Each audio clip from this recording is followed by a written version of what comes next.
जानकारी सामने आ रही है। दरअसल बारिश का दौर उत्तराखंड में लगातार बना हुआ है। उत्तराखंड में भारी बारिश की है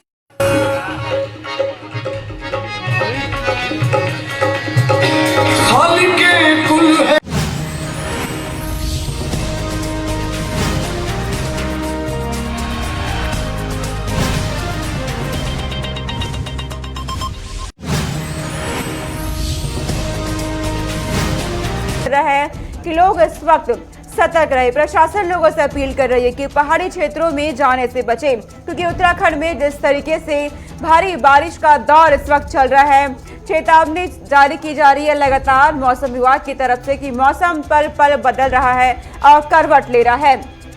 बीते दिनों देखा गया कि पिथौरागढ़ में किस तरीके से बादल फटने के बाद तबाही हुई, वहीं भूस्खलन की तस्वीरें सामने आ रही है, क्योंकि तेज बारिश का दौर लगातार उत्तराखंड में बना हुआ है। लोगों की जीविका पर भी खतरा मंडराने लगा है। लोगों का जीवन इस वक्त अस्त व्यस्त हो चला है। हमारी संवाददाता विशाखा चौधरी हमारे साथ जुड़ गई है तमाम जानकारी के साथ। विशाखा, मौसम विभाग ने एक बार फिर से चेतावनी जारी की है कि आने वाले दिनों में मौसम खराब रहने वाला है। क्या कुछ जानकारी आपके पास? जी बिल्कुल सोनिका, बीते कई दिनों से राज्य में लगातार बारिश है। हालांकि कल राजधानी देहरादून के साथ तमाम जो मैदानी इलाकों में उसमें बारिश रुकी हुई दिखाई दी, लेकिन जिस तरीके से आज फिर से मौसम विभाग के द्वारा आगामी 3 दिनों के लिए भारी बारिश की चेतावनी दी गई है पहाड़ी राज्यों के लिए, और ऐसे कई इलाके हैं जहाँ के लिए ऑरेंज अलर्ट जारी किया गया है। और राज्य में फिलहाल लगातार बारिश जारी है। मैदानी क्षेत्रों में रुक रुक कर बारिश हो रही है और पहाड़ी क्षेत्रों में लगातार बारिश है। और जिस तरीके से पिथौरागढ़ में जो बादल फटने की जो घटना है वो सामने निकल कर आई है, इसके बाद तमाम जो फिलहाल प्राकृतिक आपदाएं हैं वो राज्य में हो रही है, क्योंकि मौसम जिस तरीके से खराब है और मानसूनी बारिश के चलते जाहिर तौर पर तमाम जो चाहे वो हाईवे क्षतिग्रस्त होने की जो सूचना हो वो लगातार मिल रही है, या नदियों के उफान पर आने से लोगों के घरों में पानी भरने की सूचना हो वो लगातार आ रही है। और जिस तरीके से फिलहाल राज्य का मौसम लगातार खराब बना हुआ है और मानसूनी बारिश का कहर एक तरीके से राज्य में देखने के लिए मिल रहा है, तो कहीं ना कहीं फिलहाल जिस तरीके से जो स्थिति है उसको लेकर मौसम विभाग के वैज्ञानिक बता रहे हैं, लगातार चेतावनी दे रहे हैं। और उसी को लेकर आगामी 3 दिनों के लिए तमाम जो पर्यटक स्थल हैं उन पर भी जाहिर तौर पर कहा गया है कि कम से कम पर्यटक पहुंचे, क्योंकि जिस तरीके से कई पर्यटकों के हताहत होने की जो खबरें हैं वो भी लगातार मिल रही है। मसूद के कैंपटी फॉल से पर्यटकों की जो बहने की खबर है, एक पर्यटक की मृत्यु जिसमें हुई है खबर सामने आई है। तो जाहिर तौर पर फिलहाल राज्य के ऐसे कई डेंजरस इलाके बने हुए हैं जहाँ पर मौसम खराब होने की वजह से जो हालत है वो फिलहाल गंभीर बनी है। जी, और लोगों के लिए कितनी मुश्किल हो चली है विशाखा, क्योंकि उनकी जीविका पर भी खतरा मंडराने लगा है। जी बिल्कुल सोनिका, प्रशासन की तरफ से लगातार कदम उठाए जा रहे हैं और जो हाईवे क्षतिग्रस्त हैं उनको लगातार खोलने का जो कार्य है वो किया जा रहा है। और जहां पर बादल फटने की घटना सामने आई है वहां पर एनडीआरएफ की टीमें भी लगी हुई है जो लगातार राहत और बचाव का जो कार्य है वो कर रही है। ठीक है विशाखा, तमाम जानकारी आपने पहुंचाई, बहुत शुक्रिया तमाम जानकारी हम तक पहुंचाने के लिए। आगे रुक करते हैं। जिस तरीके से तेज बारिश उत्तराखंड में चल रही है और अब उत्तराखंड में आपदा को लेकर पुष्कर सिंह धामी सरकार बेहद गंभीर नजर आ रही है। बड़ी जानकारी इस वक्त की, आज देहरादून में आपदा प्रभावित क्षेत्रों का सीएम दौरा करेंगे और इसी के साथ सीएम पुष्कर सिंह धामी हवाई सर्वे करके स्थिति का जायजा भी लेंगे। हवाई सर्वे के दौरान देखा जा रहा है पुष्कर सिंह धामी लगातार प्रभावित इलाकों का जायजा ले रहे हैं और साथ ही साथ आपदा प्रभावित क्षेत्रों की हर संभव मदद के लिए दिशा निर्देश भी जारी किए गए हैं। पुष्कर सिंह धामी की तरफ से लगातार अधिकारियों के साथ, तमाम आला अधिकारियों के साथ इस वक्त उनकी मीटिंग चल रही है और उन्हें निर्देश दिए जा रहे हैं सीएम पुष्कर सिंह धामी की तरफ से कि आपदा प्रभावित क्षेत्रों में हर संभव मदद को पहुंचाया जाए, स्थानीय लोगों तक हर संभव मदद को पहुंचाया जाए। सीएम पुष्कर सिंह धामी की तरफ से अधिकारियों को निर्देश दिए गए हैं। उत्तराखंड में आपदा को लेकर पुष्कर सिंह धामी सरकार बेहद गंभीर नजर आ रही है, क्योंकि इस वक्त उत्तराखंड में तबाही का मंजर देखा जा रहा है। कहीं भूस्खलन के बाद पहाड़ दरक रहे हैं तो कहीं बादल फटने से तबाही का मंजर सामने आया है। लोग इस वक्त बेहद परेशानी में है, क्योंकि कई लोगों की मौत हो गई है बादल फटने के बाद और कई लोग मलबों के नीचे दबे हुए हैं इस वक्त, क्योंकि जिस तरीके से पहाड़ दरक रहे हैं उसके बाद मलबा सड़कों तक पहुंच गया है और उस दौरान कई लोग वहां फंस भी गए हैं। कई पुल ऐसे हैं जो इस वक्त ध्वस्त हो चुके हैं, टूट चुके हैं। देहरादून और ऋषिकेश का पुल देखा गया, दोनों आपस में टूट चुके हैं बीच में से, जिसके बाद कई गाड़ियां फंस गई, कई लोग वहां फंस गए और कई राष्ट्रीय राजमार्ग ऐसे हैं जो इस वक्त उत्तराखंड में बंद है। कई सड़कें इस वक्त बंद है, जिसके चलते लोगों को बेहद परेशानी हो रही है। सड़कों पर सिर्फ और सिर्फ इस वक्त पानी नजर आ रहा है, उत्तराखंड के मलबे नजर आ रहे हैं और एनडीआरएफ और एसडीआरएफ की टीमें तैनात हैं। रेस्क्यू ऑपरेशन चलाया जा रहा है, फंसे लोगों को निकालने का काम भी किया जा रहा है और मौसम विभाग भी लगातार अपडेट जारी कर रहा है कि आने वाले कुछ और दिन बेहद गंभीर रहने वाले हैं। उत्तराखंड में तेज बारिश का दौर देखा जा सकता है, लेकिन पुष्कर सिंह धामी उत्तराखंड के सीएम लगातार जायजा ले रहे हैं, इन इलाकों का हवाई सर्वेक्षण कर रहे हैं और तमाम जगहों पर खुद पहुंचकर स्थिति का संज्ञान उनकी तरफ से लिया जा रहा है। स्थानीय लोगों से उन्होंने बातचीत करी है, भरोसा दिलाया है कि हर स्थिति का सामना किया जाएगा और हर संभव मदद लोगों तक पहुंचाई जाएगी। खाद्य सामग्री या फिर दवाइयों से लेकर के बच्चों तक दूध पहुंचाने तक के निर्देश दिए गए हैं अधिकारियों को सीएम पुष्कर सिंह धामी की तरफ से। उत्तराखंड से हमारे ब्यूरो चीफ धीरेन्द्र प्रताप सिंह हमारे साथ जुड़ गए हैं, सीधे उनका रुख करेंगे। धीरेन्द्र, जिस तरीके से तेज बारिश का दौर इस वक्त उत्तराखंड में चल रहा है, कई जगह तबाही का मंजर भी देखने को मिला है। अब सीएम पुष्कर सिंह धामी हवाई सर्वेक्षण करेंगे, जायजा लेंगे स्थिति का, आपके पास क्या जानकारी धीरेन्द्र? बिल्कुल सोनिका, देखिए मुख्यमंत्री स्वयं जो है तमाम जहां से भी खबरें आ रही हैं आपदा की या किसी भी नुकसान की, जन धन की हानि की, मुख्यमंत्री वहां स्वयं भौतिक निरीक्षण करने पहुंच रहे हैं। वो देहरादून हो या रुद्रप्रयाग हो, चमोली का उन्होंने दौरा किया, उत्तरकाशी का दौरा किया। अब इसी कड़ी में वो पिथौरागढ़ जा रहे हैं और अल्मोड़ा, दोनों जगह का वो दौरा करेंगे। 2 दिवसीय उनका ये दौरा है और खासकर जो पिथौरागढ़ का सीमांत तहसील है धारचूला, वहां पे वो जाकर के हवाई सर्वेक्षण करेंगे। जो 2 गांव बुरी तरह से बादल फटने की वजह से उसी चपेट में आए थे, मलबे की चपेट में, उसका सर्वेक्षण करेंगे मुख्यमंत्री और वहां के लोगों से मिलने का भी कार्यक्रम है, जनता मिलन कार्यक्रम भी रखा हुआ है सोनिका।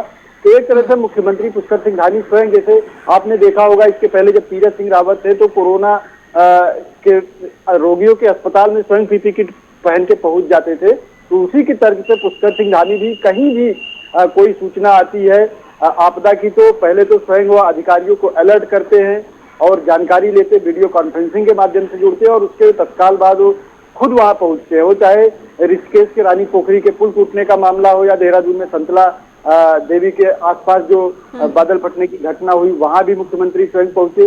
इसके साथ रायपुर रोड पे जो एक तरह से माल देवता इलाका है, वहां भी मुख्यमंत्री पहुंचे। अब वो सीमांत धारचूला भी जा रहे हैं सोनिका। तो हम कह सकते हैं कि मुख्यमंत्री इस मामले में बेहद संवेदनशील है और इसीलिए स्वयं भौतिक निरीक्षण, फिजिकल निरीक्षण करने स्वयं जा रहे हैं और अधिकारियों का उत्साहवर्धन कर रहे हैं। जिनका नुकसान हुआ है, जो पीड़ित है, उनको सांत्वना दे रहे हैं और ये बता रहे हैं उनके कंधे पे हाथ रख के कि सरकार पूरी तरह से उनके साथ खड़ी हुई है, किसी भी तरह की दिक्कत उनको नहीं आने दी जाएगी सोनिका। धीरेन्द्र, उन इलाकों का जिक्र भी करिएगा जो इलाके सबसे ज्यादा प्रभावित हुए हैं, कहीं बादल फटा तो कहीं तेज बारिश के बाद, क्या हालात अब उन इलाकों में है? बिल्कुल सोनिका, कुछ खास इलाकों का जिक्र करना मैं समझता हूँ मुनासिब नहीं होगा, क्योंकि इस बार पिछले 10 दिनों की बात करें तो आपदा ने इस तरह से कहर बरपाया है उत्तराखंड में कि बिल्कुल 2013 में जो केदारनाथ में जो आपदा आई थी उसका दृश्य लोगों की आंखों में ताजा हो गया। तो मैं बताऊं कि जगह जगह जहां भी ऐसी खबरें आई, मुख्यमंत्री ने पूरी कोशिश की है कि वहां पहुंच के पीड़ितों के आंसू पोंछ सके और अधिकारियों को उनका मनोबल बढ़ा सके और जो लोग पीड़ित है उनको जो आर्थिक सहायता होती है वो तत्काल मुहैया कराई जा सके। उनके घर बार की जो चिंता है, उनके जीवन यापन की जो चिंता है, वो भी मुख्यमंत्री दूर करने के लिए स्वयं शामिल हो रहे हैं सोनिका। अब आप देखिए, जो रानी पोखरी का पुल जब टूटा उसमें विधानसभा चल रही थी, उसके बाद भी मुख्यमंत्री वहां पहुंचे। तो एक किसी खास इलाके का जिक्र न करते हुए पूरे प्रदेश की चिंता करते हुए पुष्कर सिंह धामी दिखाई देते हैं। और आप देखिए धारचूला जो बिल्कुल सीमांत है, जहां के बाद नेपाल की सीमा शुरू हो जाती है, उस इलाके में 2 दिन का उन्होंने दौरा लगाया है। 2 दिन वहां पे रहेंगे, लोगों से मिलेंगे, जो नुकसान हुआ है उसका जायजा लेंगे। इसके साथ ही अभी भी बरसात का मौसम चल रहा है, क्योंकि यहाँ अक्टूबर तक मानसून का मौसम रहता है और उस ठीक है दौरान धीरेन्द्र, आप हमारे साथ बने रहिएगा। इसी बीच एक और जानकारी सामने आ रही है। आपको बता दें कि सीएम पुष्कर सिंह धामी खटीमा गोलीकांड के शहीदों को श्रद्धांजलि देंगे। ये बड़ी जानकारी इस वक्त के सामने आई है और इसी के साथ सीएम निर्माणाधीन शहीद स्मारक पर शहीदों को नमन भी करेंगे। वनखंडी महादेव शिव मंदिर में पूजा अर्चना की जाएगी। सीएम निर्माणाधीन शहीद स्मारक पर शहीदों को नमन भी करेंगे। ये जानकारी इस वक्त सामने आ रही है। पुष्कर सिंह धामी खटीमा गोलीकांड की 26वीं बरसी पर शहीदों को श्रद्धांजलि देंगे और सीएम निर्माणाधीन शहीद स्मारक पर शहीदों को नमन करेंगे। उनके साथ इस वक्त तमाम नेतागण मौजूद रहेंगे। धीरेन्द्र प्रताप हमारे ब्यूरो चीफ लगातार हमारे साथ जुड़े हुए हैं, उनका रुख करते हैं।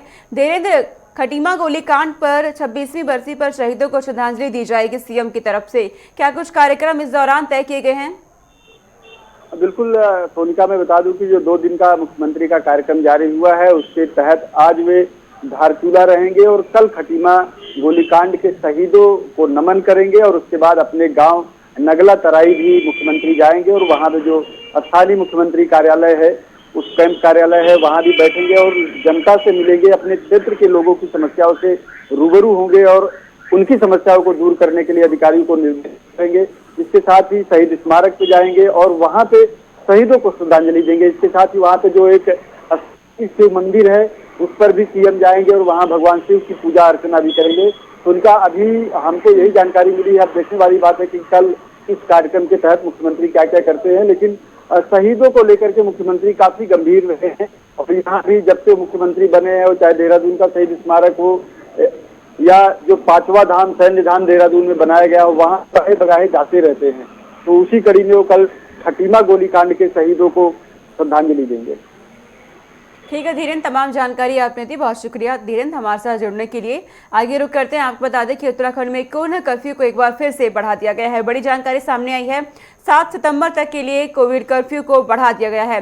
हालांकि कोरोना के मामले जरूर कम होने लगे हैं, लेकिन उत्तराखंड में खतरा जरूर मंडाने लगा है क्योंकि डेल्टा प्लस का खतरा भी सामने आ गया है।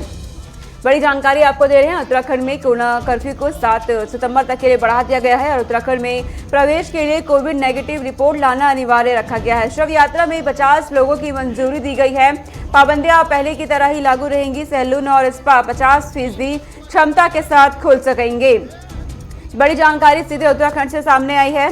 दरअसल पाबंदियां पहले की तरह ही लागू रहेंगी, लेकिन कोविड कर्फ्यू को 7 सितंबर तक के लिए बढ़ा दिया गया है। शव यात्रा में 50 लोगों को मंजूरी और सैलून और स्पा में 50% क्षमता के साथों को ही खोला जाएगा। उत्तराखंड में अब प्रवेश के लिए कोविड नेगेटिव रिपोर्ट अनिवार्य होगा। जो पर्यटक उत्तराखंड का रुख करना चाह रहे हैं उनके पास कोविड नेगेटिव रिपोर्ट होना अनिवार्य है। पुष्कर सिंह धामी लगातार कदम उठा रहे हैं। कोरोना काल को देखते हुए कोविड कर्फ्यू को एक बार फिर से बढ़ा दिया गया है और वैक्सीनेशन का अभियान लगातार तेज किया जा रहा है। संचित हमारे साथ जुड़ गए हैं, हमारे संवाददाता, सीधे रुख करते हैं। संचित, कोविड कर्फ्यू एक बार फिर से बढ़ गया है और कोरोना से क्या हालात आप देख रहे हैं उत्तराखंड में? देखिए सोनिका, मैं आपको बता दूं कि अगर उत्तराखंड के कोरोना के हालात की बात करें तो आप देखिए धीरे धीरे उत्तराखंड में जो कोरोना के हालात है वो सामान्य होते नजर आ रहे हैं। लेकिन जिस तरीके से जो तीसरी लहर की आशंका जताई जा रही है और उसके बाद उत्तराखंड में डेल्टा प्लस वेरिएंट के जो संक्रमित लोगों का मिलना, तो ये कहीं ना कहीं जो तीसरी लहर की ओर उत्तराखंड बढ़ रहा है उसका एक इशारा माना जा सकता है, जिसके लिए सरकार पूरे अलर्ट मोड पे है। और बात अगर सरकार की करें तो देखिए कि सरकार पूरे तैयारी इस वक्त उन्होंने तीसरी लहर अगर आएगी उत्तराखंड में कोरोना की तो उसकी तैयारियां जो पूरी कर ली है, इसका दावा मुख्यमंत्री स्वयं करते हैं और स्वयं जो उत्तराखंड के स्वास्थ्य मंत्री है डॉक्टर धन सिंह रावत, दोनों इस बात का दावा और वादा कर रहे हैं कि अगर उत्तराखंड में कोरोना की तीसरी लहर आती है तो सारी तैयारियां उत्तराखंड सरकार ने सुनिश्चित कर ली है। अब ये तो भविष्य ही बताएगा कि अगर तीसरी लहर उत्तराखंड में कोरोना की आती है तो उसकी जो तैयारियां सरकार द्वारा बताई जा रही है वो कितनी सफल मानी जा सकती है। आप देखिए का भी जिक्र करिएगा संचित कि क्या पाबंदियां किस तरीके से रहेंगी, पहले की तरह है या कोई नई पाबंदी लागू की गई है? देखिए सोनिका, मैं आपको बता दूं जो पाबंदियां हैं वो पहले की तरह, पाबंदियों में कोई छूट नहीं दी गई है। लेकिन अगर बात गाइडलाइन की करें तो आप देखिए कि जो गाइडलाइन जिस तरीके से बनाई गई है उसमें कुछ ऐसी जो कहते हैं कि सख्त कोई पाबंदी ऐसी नहीं है जिसमें लोगों को लगे। आप देखिए कि जिस तरीके से सरकार ने धीरे धीरे जो ढील देने की प्रक्रिया अपनाई थी उसको लेकर के लोगों ने काफी लापरवाही अब बरतने लगी। अगर आप मार्केट की स्थिति की बात करें, आप त्योहारों की स्थिति को देखें, अगर कल आप जन्माष्टमी की बात करें तो देखिए कि अगर पुलिस प्रशासन वहाँ मंदिरों में मौजूद ना होता तो लोगों ने कई लोगों का वहाँ पर चालान किया गया है। लोगों ने आस्था के नाम पर जो कोरोना की धज्जियां उड़ाई, ये भी एक बड़ा उदाहरण है। आप देखिए कि सरकार इस चीज पे भी ध्यान रखा कि त्योहार आदमी अपना मनाए, किसी के जो आस्था का हनन ना हो, लेकिन कोविड की गाइडलाइन का पालन पूरी तरीके से होता रहे। तो सरकार की जो सतर्कता है और जो जागरूकता है वो पूरी तरीके से आप देख सकते हैं। तमाम जानकारी आपने दी कि किस तरीके से कोरोना के हालात है और क्या पाबंदियां रहेंगी उत्तराखंड में, क्योंकि कोविड कर्फ्यू 7 सितंबर तक के लिए बढ़ गया है एक बार फिर से। चलिए आगे रुक करते हैं। आपको बता दें कि इस वक्त एक और बड़ी जानकारी सामने आ रही है। अगले साल चुनाव होने हैं और उससे पहले कांग्रेस और बीजेपी ने शुरू कर दी हैं तैयारियां। दरअसल चुनाव को लेकर के तैयारियां शुरू कर दी गई हैं। उत्तराखंड में अगले साल विधानसभा के चुनाव होने हैं और उससे पहले तैयारियां तेज कर दी गई हैं। 3 सितंबर से यात्राओं के द्वारा माहौल बनाने की कोशिश की जा रही है। कांग्रेस और बीजेपी में शहर और मात का खेल भी शुरू हो गया है। बड़ी जानकारी इस वक्त की आपको दे रहे हैं। 3 सितंबर से बीजेपी और कांग्रेस यात्राएं शुरू करने जा रही है। एक और जन आशीर्वाद यात्रा और दूसरी ओर परिवर्तन यात्रा निकाली जाएगी। बीजेपी जन आशीर्वाद यात्रा निकाल रही है 3 सितंबर से, तो वहीं इसी के मद्देनजर कांग्रेस 3 सितंबर से ही परिवर्तन यात्रा निकाल रही है। अब ये देखना होगा कि जनता आशीर्वाद देती है या फिर परिवर्तन की ओर जाती है। लेकिन फिलहाल दोनों ही पार्टियां इस वक्त मजबूती के साथ चुनावी मैदान में उतर रही है और 3 सितंबर को यात्राओं के जरिए माहौल बनाने की कोशिश की जाएगी। दरअसल वोटर्स को सीधा सीधा साधने की कोशिश रहेगी दोनों ही पार्टियों की तरफ से।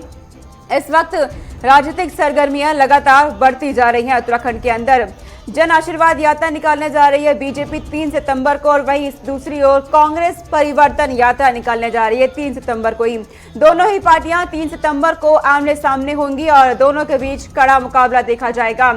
अब ये सवाल है कि जनता किसका चुनाव करती है, आशीर्वाद देती है या फिर परिवर्तन की ओर जाती है, ये देखने वाली बात होगी। फिलहाल आपको जानकारी दे दें कि 3 सितंबर को दोनों ही अपनी यात्राओं के जरिए चुनावी माहौल बनाने की पूरी कोशिश करेगी। उत्तराखंड में अगले साल विधानसभा के चुनाव होने हैं और उससे पहले दोनों पार्टियां पूरे जोर शोर के साथ लग गई हैं तैयारियों में।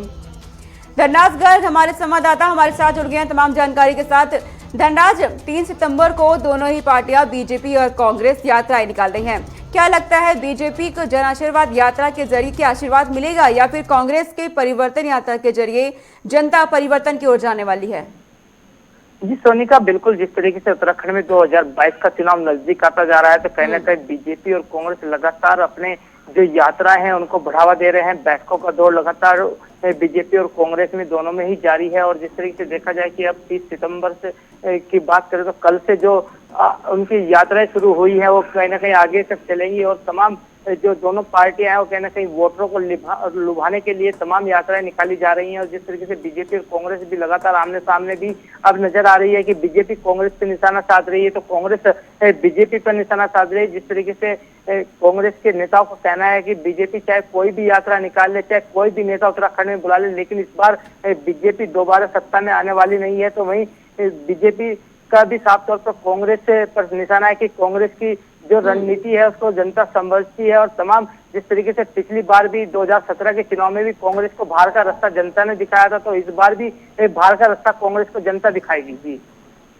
ठीक है धनराज, तमाम जानकारी आपने दी, आपका बहुत शुक्रिया तमाम जानकारी हम तक पहुंचाने के लिए। तो उत्तराखंड में अगले साल चुनाव होने हैं और इससे पहले सभी पार्टियां इस वक्त दमखम के साथ चुनावी मैदान में उतर गई है। बीजेपी और कांग्रेस 3 सितंबर को आमने सामने होगी। देखना होगा कि जनता आशीर्वाद देती है बीजेपी को या फिर कांग्रेस के साथ परिवर्तन की लहर की ओर जाती है। चलिए इस बुलेटिन में इतना ही। देश और दुनिया की तमाम खबरों के लिए देखते रहिए गुलिस्तान न्यूज। नमस्कार।